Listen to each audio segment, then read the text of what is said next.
Okay, I'm going to call this meeting to order for the Polk County Board of Commissioners for Tuesday, March 5th, 2024. All commissioners are present. Please join me in the Pledge of Allegiance. I pledge allegiance to the flag of the United States of America and to the republic for which it stands, one nation, under God, indivisible, with liberty and justice for all. Thank you. Next up on our agenda is comments for items that are not on this agenda. Anybody wishing to speak to the commissioners, please come forward. Me again. I'm Joanne Cosby, COZBY, 8317 Buffalo Lane, Grand Ronde. I came before the board 2 weeks ago concerning an abandoned RV along Fire Hall Road between Andy Riggs and Highway 18. I did not bring pictures this week because it's still the same. It's clearly abandoned and nothing's moved at all. Everything's still the same, but the big piece of junk is still there. And we're asking if you could begin the process of condemning it or whatever it is you do to get it hauled away. And just as a thought, I have seen areas, not only with a no parking sign, you put a few big boulders there and this won't happen again. They can't park there. That there's just this one stretch where somebody can pull aside. Other than that, there's ditches. So it's not like the whole part of Fire Hall Road is at risk for these things to show up. So we on Buffalo Lane are asking you again to please do that, and we will probably keep coming back till it's gone. So, but thank you. We appreciate your time. Thank you. Did you have any questions? I'm sorry. Oh, well, listen, we drove out and looked at it. Oh, you did. Thank We you checked very it out. much. And the authorities have been notified. So they will be tagging that as an abandoned vehicle. So the process is underway. Thank you very much. We appreciate that so much. Thank you for coming in. You don't mind, we've got some appointments today we have to take care of, so we won't be in for the whole meeting. Thanks for coming. Thank you. Thank you. Thank you. Any other comments for items not on the agenda? All right. Seeing none, next up is approval of minutes of February 27th. Also move. Second. Been moved and seconded. All those in favor signify by saying aye. Hi. Aye, passed unanimously. And next up is our fact update. Good morning, team. Good morning. Good morning. Please state your names and titles for the, you almost did it like. I did, just. Ready to swear. So official. Very good. Just names and titles for the record so people who watch this know who you are. I'm Jim Rajewski with Polk County Community Corrections, and yeah, I want to say yours. My name is Alba Garcia. I'm with Polk County Behavioral Health. We appreciate this opportunity to talk about Forensic Assertive Community Treatment Program. It's also known as FACT, as commonly abbreviated. It's our partnership between the Community Corrections and the Behavioral Health Office to responding to the needs of individuals also involved in the justice system that struggle with severe mental health conditions. So, Yeah. So just to kind of give you all a sneak peek of what we're going to talk about during our time together, we'll kind of start off with setting an overview of what FACT is and then talk about what eligibility looks like for FACT services. And then really focus on what FACT looks like in Polk County. So we'll talk about the team makeup. We'll talk about that partnership that Jim referenced as far as with community corrections, a little bit of what the services provided look like, and some statistics. And then we'll hopefully leave it on a positive note with highlighting some of the successes that FACT participants experience with FACT here in Polk County. And I will say that I'm a little nervous. So when I'm nervous, I think in Spanish. So if I just switch our presentation over to Spanish, I just hope that you can, nod along politely and we'll all We'll all We make it through. noted. 4 semesters in college might not have been. If I pause for dramatic effect, I just expect some laughs. So jokes aside, if this works, want to talk about what forensic assertive community treatment is. And Jim kind of mentioned that already. It is a partnership that happens between behavioral health and community corrections, really focused for folks with severe mental illness and involvement with the criminal justice system.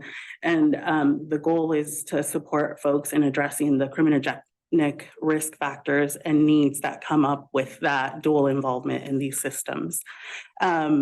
So with that, the hope is to find improvement in folks' mental health or behavioral health outcomes. And that can look like improvement in their daily functioning, just in the community setting. Also looking at reducing recidivism by addressing those criminogenic risk factors, diverting folks away for involvement with law enforcement, and really getting them back into the treatment services that they're needing. And then also just managing costs around folks being arrested multiple times, incarcerated multiple times, and accessing hospital or emergency services multiple times. And by doing so, also increasing public safety.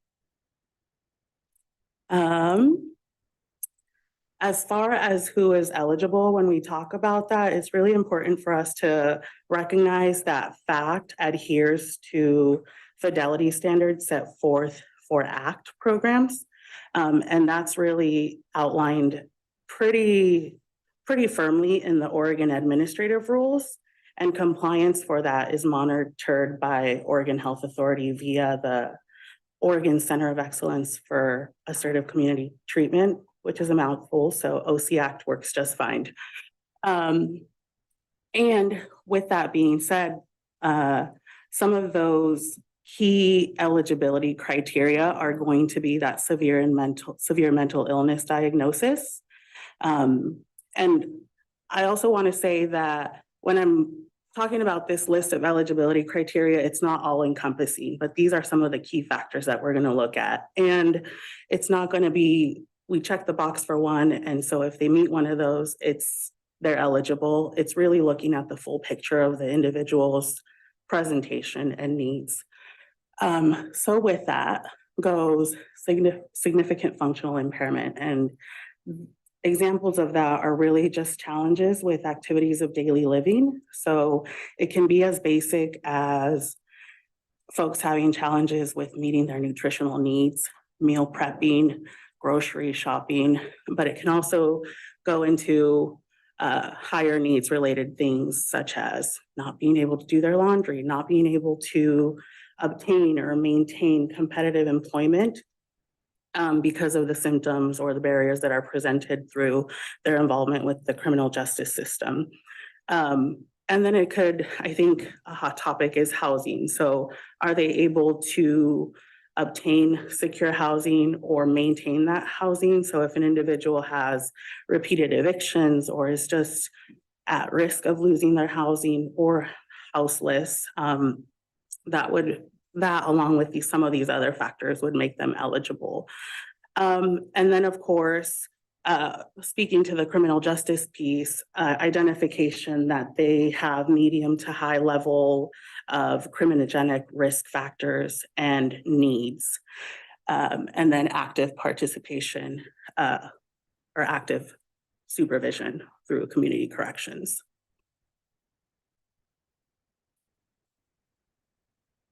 So the part of this partnership is the team makeup is kind of a comprehensive group of specialized individuals. Each participant that joins in that's found eligible and entered into the program meets with a case manager and a mental health counselor to identify their strengths and barriers to being successful in the community. So once those have been identified, and I'll talk a little bit about the community corrections partnership in that, they can be kind of, I guess, divided amongst a team of individuals that cater specifically to that individual's needs. That's kind of one differentiator of this program is it allows flexibility to adapt, as Alba said, to varying needs to help this person thrive. It might be just meeting basic needs. It might be that they have struggle with some abilities to navigate, the legal system, or figure out where to go, how to get IDs, how to do things. So they'll utilize a peer support specialist or someone for that, or an supported employment specialist to help them take that next step once they've stabilized and found themselves able to do so. Oftentimes people struggle with mental health may or may not need medication. So that is an important component of this particular program. Without this component, oftentimes people either don't know where to go, they don't maybe know or understand the medication or their diagnosis and the options that they have available to them. So they can meet with a prescriber or prescriber nurse and set up a plan, talk about it. And oftentimes that's just kind of a gateway of opening the door to a better understanding for that individual to see, hey, these are my options and how can it help me with the feelings that I've been having and the way I've been living my life. How could this option help me navigate this better?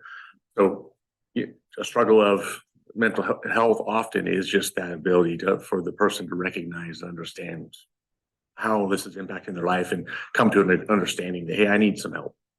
So a team approach, who wouldn't really want a team of a bunch of professionals to help guide us through life's challenges? So with people that struggle with mental health, things one person might find easy, they find difficult. It might be anxiety, it might be a higher level of mental health illness that prevents them from doing basic things.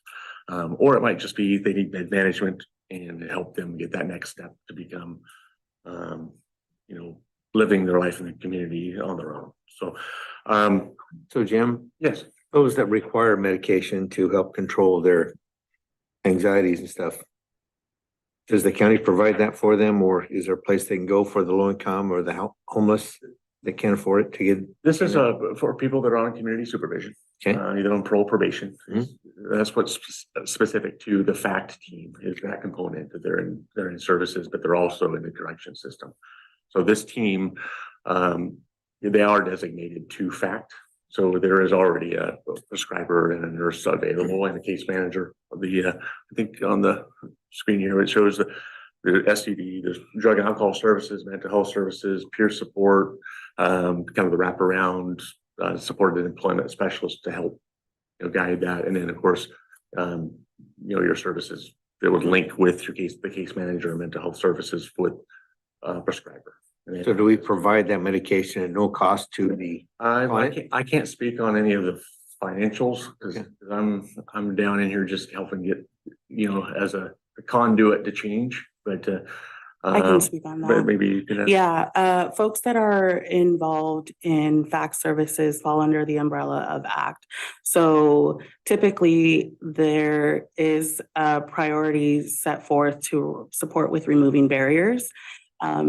But there are also individuals that are likely on Medicaid or OHP, which will typically cover those costs. And if it doesn't, we do work with them to try to identify what those barriers are and do some barrier removal. So this is the nice part about a partnership is, where one answer can't be found, there's always somebody you look to find that answer. So part of our, which one are you redoing here? I think we did more toward it. There we go. What's unique about that partnership with the community corrections is that we're able to collaborate as a team. Each week, the team meets multiple times, but for different reasons. And we staff specific individuals that are having, various challenges. And we kind of use this opportunity to kind of leverage our team abilities to streamline our approach and kind of problem solve goals that we have. One way we do that is by supporting the fidelity that they have with behavioral health through their assessments, and also with the fidelity of our criminogenic assessments that we use within the correction system. And by identifying those factors, we can address the behavioral health or mental health stuff by also helping hold the individual accountable to the legal system. And, of course, considering community safety and considering the legal parameters that the individual, the client that's being supervised needs to face. Part of that is having shared goals and a vision about where we're headed, but then balancing that. And sometimes, this helps avoid more of a punitive response, but there is an opportunity. And if you have someone that's dangerous to themselves and they're dangerous in the community, and there's really exhausted options, if it's a legal issue that would require a punitive response, there is that component where we can reset or maintain or use it as an opportunity to reevaluate the circumstances, knowing that these individuals have come to the system because they've committed a crime. The partnership's been successful in that usually that's our last resort because there's other means. But when we say we have a partnership with our office, we're also kind of identified and known in the law enforcement community. The individuals usually that we're working with are also recognized and known in the law enforcement community. So where one person might, on supervision, their behavior might just be a display of criminality. If I have someone shadow boxing and yelling and being disorderly, at traffic and stuff in the community, I know we have a personal relationship with that person. Oftentimes there's someone on the team, a peer support, or someone that can outreach and help find out what's happening. And it's also an opportunity for us to partner with law enforcement. It might look like it's just a drug and an addiction or substance use that's causing behavior, and it could be, but oftentimes with the mental health population, there's more going on than just that. So we're able to address crisis needs and respond to those things accordingly. One thing that's particular with the partnership is from the parole and probation side is that crisis intervention trained, which means there's a program that helps first responders navigate those difficult challenges of dealing with someone in crisis and identifying different responses in ways that would maybe not be obvious to just someone that's confronting someone struggling with a mental health, psychotic break or something that's happening. So ultimately, we're integrating our services together to help meet those individual needs in partnering with all of our team and services that we can to do that. A lot of resources are thrown into facts. So where one person can't step in, oftentimes we can accomplish more together than just trying to tackle it alone. It's been in my 16 years working with community corrections, I think this program is probably one of the most successful programs in terms of partnerships and really working together on something that's working. And it's enhanced our ability to collide and let our services do something that's a benefit to both agencies.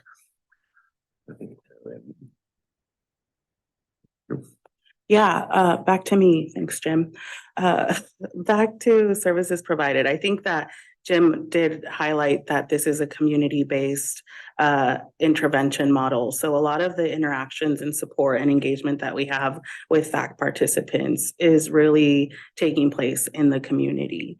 And it's also time unlimited. And that looks a little bit different with regard to FACT. But again, FACT falls under the umbrella of ACT. So it is intended to be a time unlimited intervention model. So when it comes to active supervision, an individual does not graduate from the program just because their supervision has expired. We're able to support them in re-engaging back with ACT, or if it's appropriate, lesser intensive services. And we really are hoping to be intentional about what that transition looks like.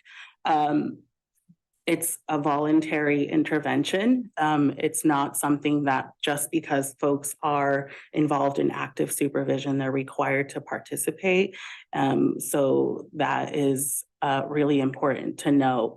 And as far as services provided, Jim spoke to some of them already, but there is that offering of mental health and substance use disorder treatment, counseling, also specifically skills development within those areas and utilizing those service providers to address some of those criminogenic risk factors that have been identified.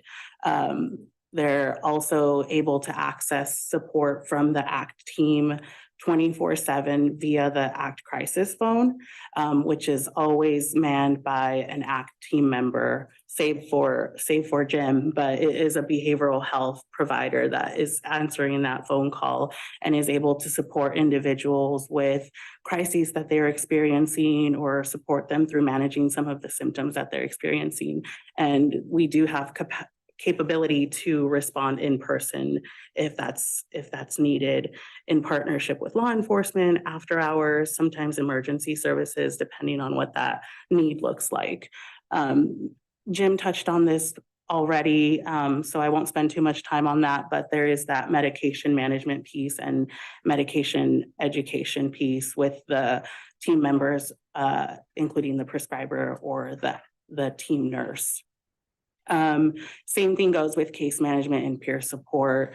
Some examples of that are going to be supporting an individual with navigating community resources that they're not able to navigate on their own, such as accessing medical care, accessing legal support, legal advocacy, or just assisting them through navigating responsibilities around that, court dates, making their probation appointments, and housing. Housing is another big one. So, we talked about that when we talked about eligibility criteria for folks coming into FACT. So that's a piece that's definitely on the radar. And so folks on the team are intentionally looking at participants' housing status, their housing needs, and using resources that are available within that community to address those needs, whatever that looks like for the participant. It could be supporting them with getting their name on the list for a housing voucher, but if the individual needs additional supportive housing, getting them working with the exceptional needs care coordinator to get them on wait lists for that supportive housing, residential, or whatever that looks like. So, it's not a one size fits all with regard to housing, but that's definitely something that is prioritized as a need to address with FACT participants. And then it could also be accessing other social entitlements, like applying for Social Security or reapplying, with folks going through arrest or incarceration. Sometimes those benefits are turned off. So supporting them with re-enrolling, again, with Social Security, with OHP, Medicaid, to kind of ensure that they have access to the physical or mental health services that they're needing. And then, of course, supported employment. There's a supported employment specialist on the team, which we mentioned. And so their primary role is to work with folks on addressing their identified vocational goals. And sometimes that looks like they're helping them complete a resume, they're helping them develop or practice those interviewing skills, or even just shopping for clothes that are going to fit the job that they're seeking, or pursuing higher education to be able to reach those identified vocational goals. And some of it is fun. So there's also an intentional effort to provide folks with opportunities for pro-social engagement. So we offer a couple of treatment or recovery groups throughout the week, but then we're also offering social opportunities for folks to practice some of those skills that we've been working with them on, like going to a pumpkin patch and just being in a group with other people. So those are just some highlighted examples of what the services provided may look like. And the program is relatively new, so we're working on building good stats to help maintain the fidelity of our program and also help measure outcomes for the future of the program. So just kind of brush over this, but mainly in the nutshell, if you look at the bottom line of this slide here, you see, the contacts are in the, thousands there of contacts. Participants are actively engaged one differentiator of, right, someone on probation, on a normal probation case, sometimes versus someone on a mental health, in the mental health program like FACT, is people don't come on probation willingly and just wanting to be here generally.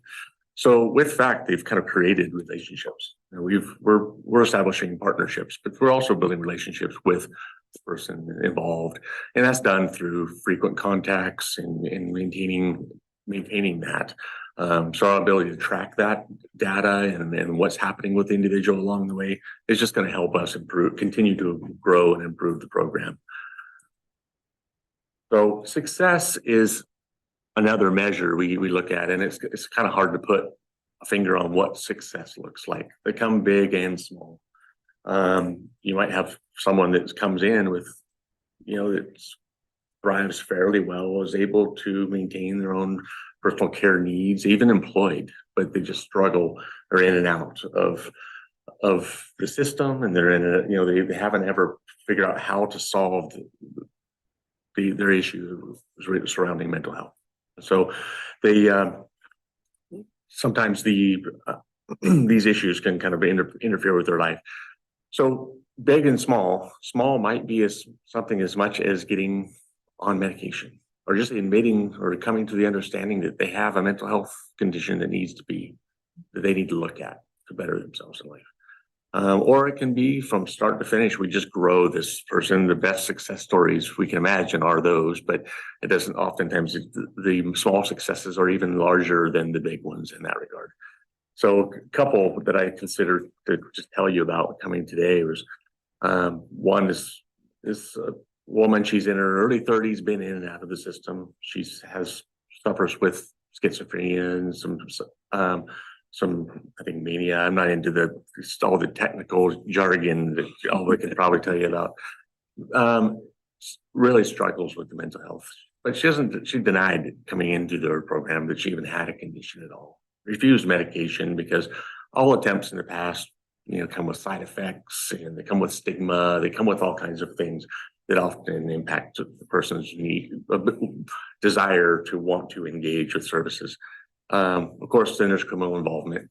A lot of our mental health population, you'll see a lot of disorderly conducts and trespasses and you know, public offense crimes and so forth, largely because we have a lot of homeless population, and largely because we just have, you know, a different understanding about what social etiquette is and how to behave in the community and how to respond to negative, you know, I guess, stimulus out there in our community. They don't respond well to change or to stress in situations. So oftentimes you'll get resisting arrests and things like this when they are approached by law enforcement.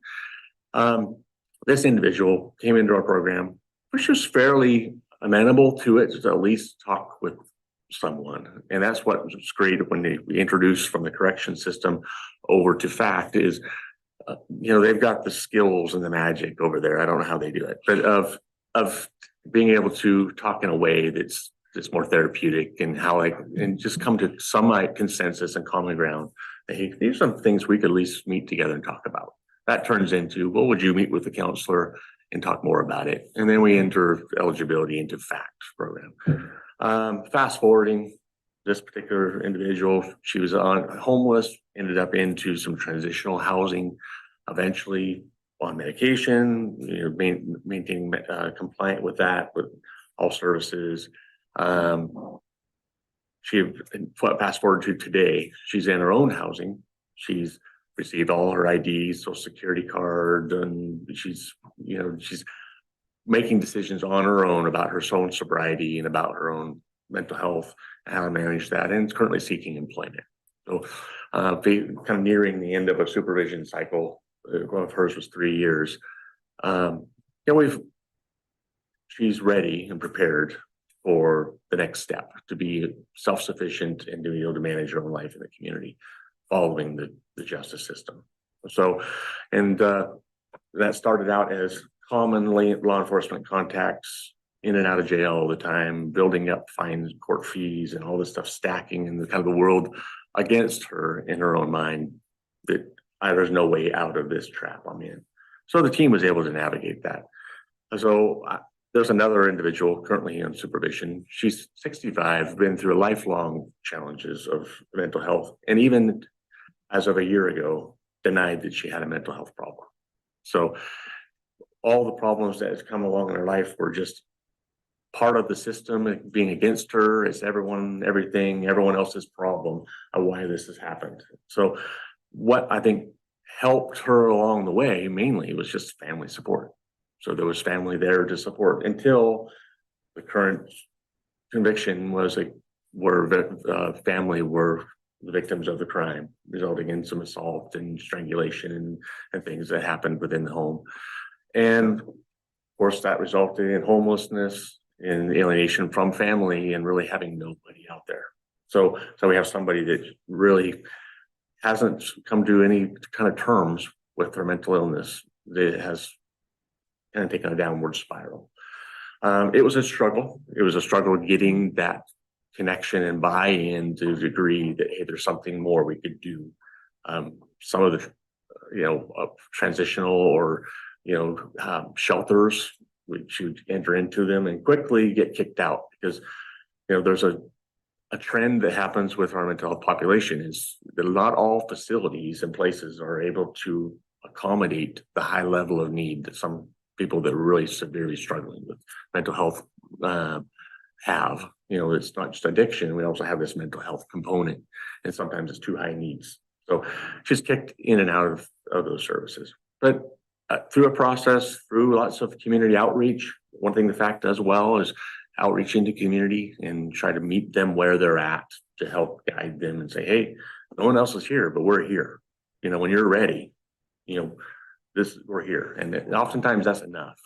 Where every door has been closing on them, and whenever they show up, everyone's running away. FACT team is there, and it falls in line with conditions that they must accomplish within the legal obligations of parole or probation, and it kind of melts in this part. Well, you have to do it anyway, so here we are. Why don't we make some benefit of it? So she's now in her own housing here locally. She's making decisions about her own sobriety, her own mental health. I don't think she has to be monitored very much on taking her meds and doing things anymore. And quickly lets the team know if she's having side effects or symptoms. Kind of came to the light bulb went off at some point, and she's secure and happy and doing well, receiving her Social Security benefits and things that she wasn't doing before. So these are big successes. I'm going to throw in one small other success, and of course, all these are for privacy and protection, and I won't tell anybody is, of course, these scenarios. But we have a person in our community that she has multiple personalities.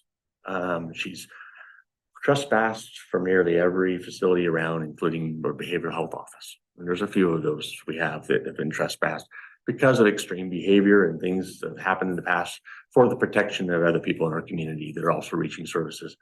This can happen. Hospitals even trespass some of our individuals because of their behavior and just inability to cooperate, even during times of medical need.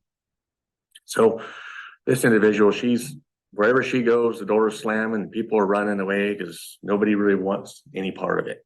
It's a tough situation. So what we have, the FACT team, and there's a few individuals on the team that she just built that rapport and trust in. And so things kind of go sideways, and then we pull back, and they're going to go sideways again and pull back, which happens is a very common thing with mental health. It's not you weren't doing well and now you're better and you're done. Oftentimes it's fluid and it moves back and forth from one extreme to the other even. So, but some consistencies have happened is they're always reaching back for help. So even when things kind of go sideways, she reaches back to the one place that she can count on is someone that can help give some guidance, give some support, get back on the meds again, just, talk about ways to navigate it and get back going again. So successes happen all the time. I mean, some of these don't look very successful on paper, really. It's a process. and we see people that get off parole and probation that are continuing on with ACT services. She says it's almost said it's time unlimited. They can continue with those services. These are the same individuals that wouldn't never even think about going over to Polk County Behavioral Health and ask for help in the years past. If we even have gotten as far as that now, beyond being on parole probation, they're walking in on their own to go talk to someone that they can build rapport with. This is success, and those will continue to grow and push to better their lives along the way. I believe that is it for our presentation, and we're just open it to any questions that any of you have about it. So I've got a couple. One, what's the biggest obstacle you face when you're trying to deliver your program? I mean, is it housing? Is it OHA? What's the largest obstacles you face? I would say it's really a combination. I think when we're looking at participants of FACT services, we're looking at individuals that are not always able to consistently engage in traditional services. So part of that is just being able to connect with them, to even engage them into those services and providing these resources and offerings that FACT has. And then when they do, there are those ongoing barriers. I think that it goes without saying that housing is just at the top of the list as far as ongoing needs, just nationwide, and Polk County is not exempt from that. And then just kind of looking at what resources are available within the vicinity, that limits us, right? So I think that's a big one. I can't speak to the big picture of funding, but I think that that's always going to be hanging over, right? Making sure that the resources that are available and the funding that supports those resources can meet the need of not just FACT participants, but community members. And I think that's just that goes across the board, right? Yeah, and I think that it speaks to housing. Of course, we all know housing is a challenge for some of our homeless. The buy-in part falls in line with that too. Surprisingly, a lot of our homeless population, they've kind of developed some consistency and reliability to that, adapting to these horrible conditions that they're living in. So getting them to recognize maybe we could try to do something different is a challenge.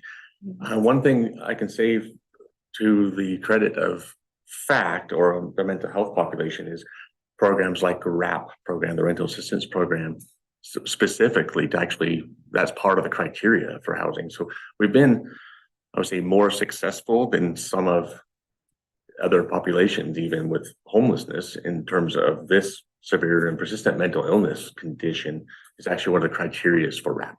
So, through the navigation of some of the team and their resources and ability to do that, we've actually had quite a bit of success getting people that hadn't been able to get housing before to actually get them qualified and get them housing easier than getting it through some of the Section 8 housings and some of the other avenues that people are usually on long waiting lists to get.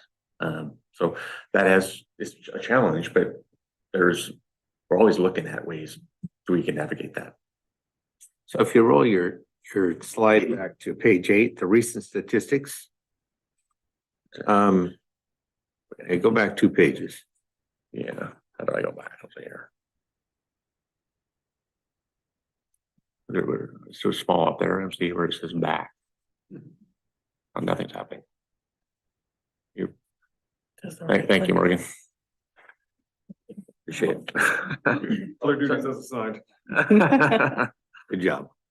So on this page, I guess I got some questions because let's just use Q3, the first line there. So you had 1,504 contacts people called in. These are specific contacts are through their case manager and through services, specifically through the behavioral health, through FACT. Right. So I can tell you this goes above and beyond, which these are some statistics we pulled above and beyond when you look at the community contact specifically through parole and probation. So these are meetings with clients individually. They're each one's on you're I would an average of probably four contacts a week on an individual at some level. So, and I see participation right now, active fact clients is 17. Is it a challenge getting people to admit that they have and become a part of fact? Well, I'm glad you actually mentioned this because the numbers they go up and down as we they transition out of fact back to either act or from coming from the other side. Maybe they were already engaged in services, went through the judicial system, and they were on act, and then we transitioned into fact. So it's kind of fluid. But one privilege I have as a probation officer with my department is a dual caseload, and that is I supervise this fact caseload. It's kind of paramount, I think, in terms of my focus and dedication to meeting these needs of individuals with mental health. So we've incorporated another mental health caseload. Now, of course, you would probably expect that I'm going to supervise more than 17 people doing my job. We have another caseload that is a lower level, I must call it, of people that also struggle with mental health that are maybe not ready, prepared to enter fact, or they don't quite meet the eligibility criteria for it, but they're still struggling. And sometimes they come, maybe they're ambivalent at this point and they're not quite ready to take a plunge and they don't want to participate in fact. So it's what that creates for me is two caseloads where we can bounce back and forth. At some point, someone is doing really well and they're just gotten to so self-sufficient and doing well that the med management is really our only focus. And just maintaining that, we're kind of on autopilot a little bit. We can bounce them back down into a normal caseload that still maintains that, because as we talked about, mental health is fluid. They can be doing really well, but a traumatic event happens in their life, or the anniversary of a deceased family member happens, and all of a sudden they're not able to cope with those things, and we will see some regression in progress. We'll kind of have to circumvent that and figure out how to balance it again. So having that ability within our department to be able to move people in and out of a higher level of services like fact helps continue to address the mental health needs of people at all levels. So on these clients, are they all from Polk County, or do we bring anybody in from other counties? Yeah. Polk County. So all of these residents are Polk County residents. Right. All these clients are currently on parole or probation. Thank you. I have a few questions, if you don't mind. So I think this is a fascinating program, and I was excited to learn about it when I first started. It's really interesting to hear from your perspective, Jim, being in this line of work for a long time and sort of evolving in this new model that both helps folks and their families who are struggling and also increases, I would assume, just overall public safety and reduces recidivism. So I have a question for Alba. You mentioned that the time unlimited case management and services are available to these folks who complete their supervision.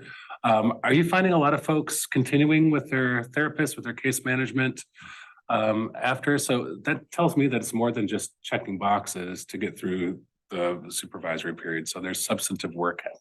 Yeah. That's really important. Yeah. I think that is something really important to highlight, that if they're there's a couple of folks that come to mind immediately that is the scenario where their supervision has expired, but they have continued in ACT services. And I think that really speaks to that team approach that really works to build that rapport and engage that individual, aside from just, hey, your probation officer said that you have to meet and you're free now, so take care. I think there's a really intentional effort from the team members to maintain that relationship so that they can continue to follow that individual to be able to meet their goals, not just related to the involvement in criminal justice system. It is that wraparound. And I think that Jim spoke to that really well in saying that at times they're going to build that connection with different team members. And I think that's a really unique benefit to that team makeup, is that if they're not really ready or wanting to engage with the counselor, but they're connecting really well with their prescriber or that peer support that is just walking alongside them, then that's fine. They can engage in that. And when they're ready to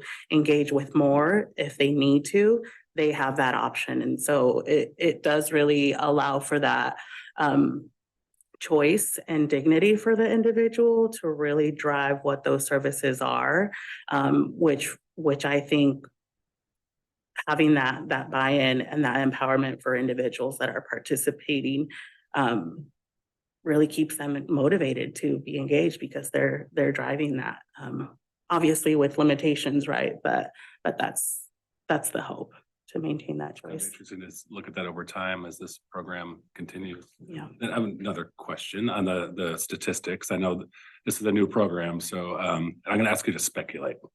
Because you're not gonna, you won't be able to answer this quantitatively, but I'm saying a fairly lower than I thought rate of homelessness.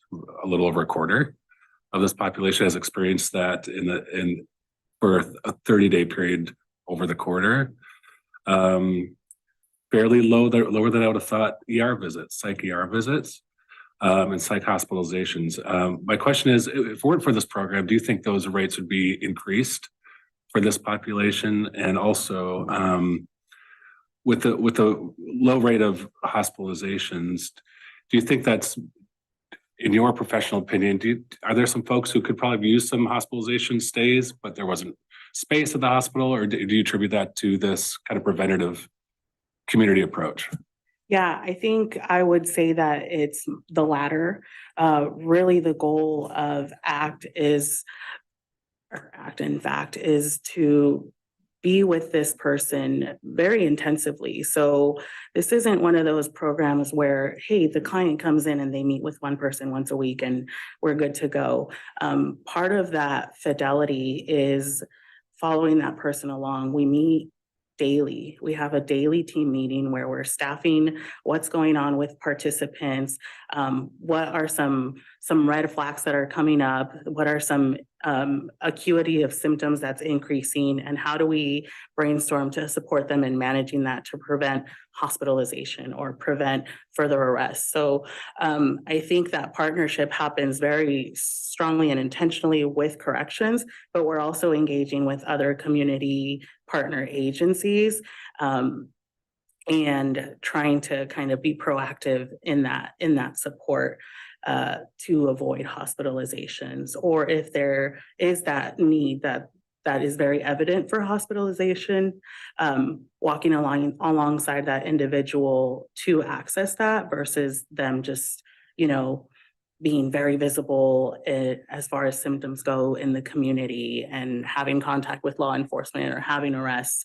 I think it's really a proactive approach, and as the name suggests, it's very assertive. So it's a voluntary service that's provided, but with having those multiple contacts throughout the week and just having ongoing conversations with other team members and the participant about what's going on, it really allows for some planning and getting ahead of things to avoid the bigger stuff. And another question, I'm not sure if you have the numbers, but you mentioned the ACT program. These are folks who have either completed their supervision under FACT or have never been justice involved, I assume. Do we have case numbers on that at the ready, or is that? Not at the ready, but just for fidelity, how it is outlined, it caps at 50. So right now the team has capacity to serve up to 50 folks, but it's not a hard line. I think if the community, if there's need for more, then we would go through the process to expand that capacity. But as it stands, I think the max right now is at 50. I want to say that there's about 15 active FACT participants that are counted within that number. But that is part of that evidence-based model that for it to be successful, there's a specific ratio from staff to participants that we want to stay within so that we can continue to offer that quality of service. Mhm. And on the housing front, I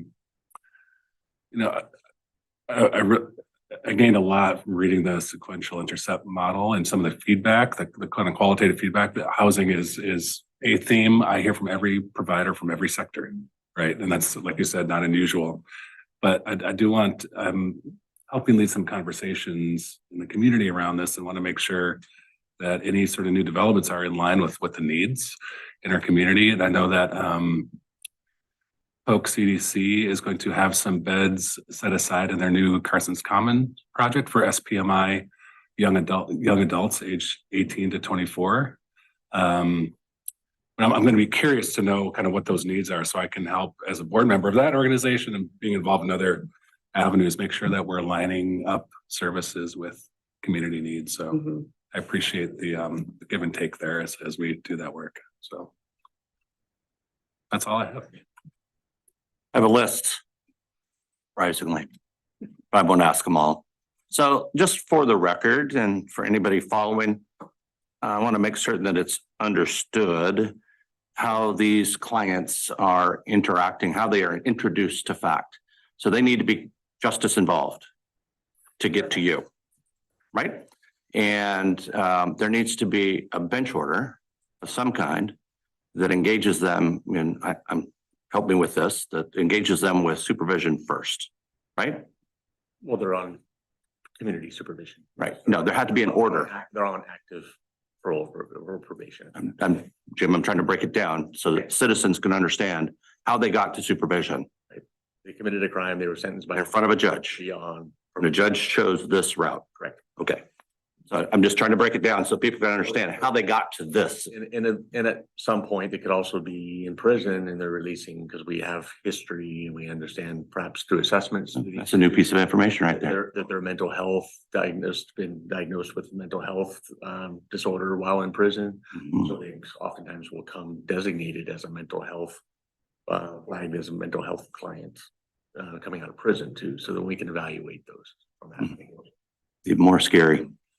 And so you said, both of you said, these are voluntary functions. So they get the supervision, but they're not remanded to your care. They can choose not to do these things or go through these treatments. Yes? Right? Yeah, they can choose to, I mean, if there is that, and Jim speaks to the assessments that he completes to identify what the risk factors are as far as related to recidivism, but it is a voluntary program. So I don't know how that's navigated on the probation side, but for behavioral health, it's very The clear. specific program is voluntary. You know, we present it as voluntary. It's more effective to have buy-in that this more comprehensive program, having this team support is going to be beneficial to the person. There are times where a individual comes out of court, they come to us with conditions that say you're to complete a mental health evaluation and follow recommendations, including prescription medication, or that you're also to complete a substance abuse evaluation and follow recommendations of treatment. So we can hinge on that. I mean, ultimately, the fact is not, it's voluntary. It would meet the needs of these conditions if they choose to continue in it. If not, we'd have to go other avenues to satisfy the court requirements. I mean, you know, oftentimes there's already prior history. There's a reason why they were given an order. In their order, they were asked to complete these things. And if they fail to meet those conditions of the order, then what happens? Well, and that's, you know, that's part of the challenges of our profession, you know, and that is we try to exhaust every opportunity we can and try to combine all of our resources possible together to help them be successful. So ultimately, you know, regardless of whether they have mental health needs or not, and they're just, you know, a risk to our community and continue to violate conditions of supervision and they're not complying with their orders, you know, that is an option. It's always there. That we have the opportunity to send it back to the court and look for for other opportunities or recommend they be revoked or whatever wherever they might fall in that range. I mean, we do have people continue to commit serious crime. They were sentenced to community corrections for a reason, for behavior. And, we try our best to mitigate that risk and to balance it. But ultimately, it is my job to balance the needs and risks to the community. So if that's the necessary approach, then that's what would need to happen, to prevent them continuing to be, they're not law abiding and not engaging and not willing to participate. That is an avenue. It's just not the preferred one with anybody on probation. Really is. There's a lot of resources and tools that we use within the profession to try to help people, build the skills and build the come to a different understanding to facilitate change. Hope I got to your point there on that. We'll talk offline. We talked about housing aid here a fair amount, and so I'm curious about how engaged is your team with FCO and their housing assistance program? I would say pretty engaged. I think they try to access any resources that may be supportive in meeting those needs. Are we duplicating services? Yeah. Are we duplicating services between Oh, your sorry, I thought you team? said, are we doing okay? I'm No. like, yeah, Yeah, Commissioner. of course. I'm concerned about duplicating services. I'm going to get to a bottom line here, which is a bottom line, Mhm. but are we duplicating? I wouldn't be able to speak confidently on that, but I think the intention is to look at resources that are available. I'm thinking that we use a lot of RAP. RAP is a resource that Jim mentioned, which is the rental assistance program. And part of the eligibility requirements for that is for individuals to have severe mental illness. And we try to route them over to the housing authority, getting names on housing wait lists for vouchers. And then we look at residential or foster homes if it's clinically appropriate. As far as partnering with FCO, I think if there's issues where they're at risk and they need additional funding with meeting like the rent for the month to keep them in that space, I think that's something that's been explored, but I would have to look into that a little bit more deeply to give you a confident answer on that. Well, and while you're studying that, my concern is that we don't have two agencies competing for the same dollar, the same house, the same services. And so the system has to be in full collaboration or you're competing. Yeah. So I think just to add to it, though, some of this is client-centered, right? So one differentiation here is not just whether we get them to housing and who's going to push the button on making it happen, but oftentimes this population, they need the guidance and help to even figure it out. There's applications and paperwork, there's fees, there's things that the population, especially looking for group homes, oftentimes are, people with more severe mental health really are only going to thrive well in a proper facility. So it's getting them there. So part of this is the FACT team. It's not just maybe duplication of some services, but it's the fact that we're able to streamline, we're able to plan, we're able to coordinate all of our team and services to help kind of move the ball forward to do it. Whereas left at their own will, it might never happen. You just, you can send someone over to Polk County Behavioral Health and say, I need you to get an evaluation and follow the recommendations. And then we wait and wait. Did you get it done? Oh, I think so. I don't know. And we find out, well, yeah, they completed part of the paperwork, but they never returned the rest. So the team is able to kind of be more hands-on and client-centered in helping drive the plan forward. Even if resources are scarce. Right. And we're not a housing agency, so we're not necessarily using our funds to pay for an individual's housing needs, but we're helping and navigating the resources that exist within the community to meet those needs. So in that sense, I don't think that it would be a duplication, but like I said, I can look into that a little bit more and do my research, Commissioner, so. Thank you. Yeah. And ultimately, I mean, we're talking to our constituents here, our taxpayers who are paying for all this. If I were to say, look, I want an audit on this program, I want to understand how much money are we spending and what's it cost per client? Do you have any sense of that? I mean, I know you said right from the beginning that money isn't your objective, isn't Well, something you spend. It's beyond my pay grade, I think is the. Okay, well, but So I'm saying it for the folks behind you then, eventually, I want to understand how much money do we spend Yeah. doing this? And again, those are the numbers.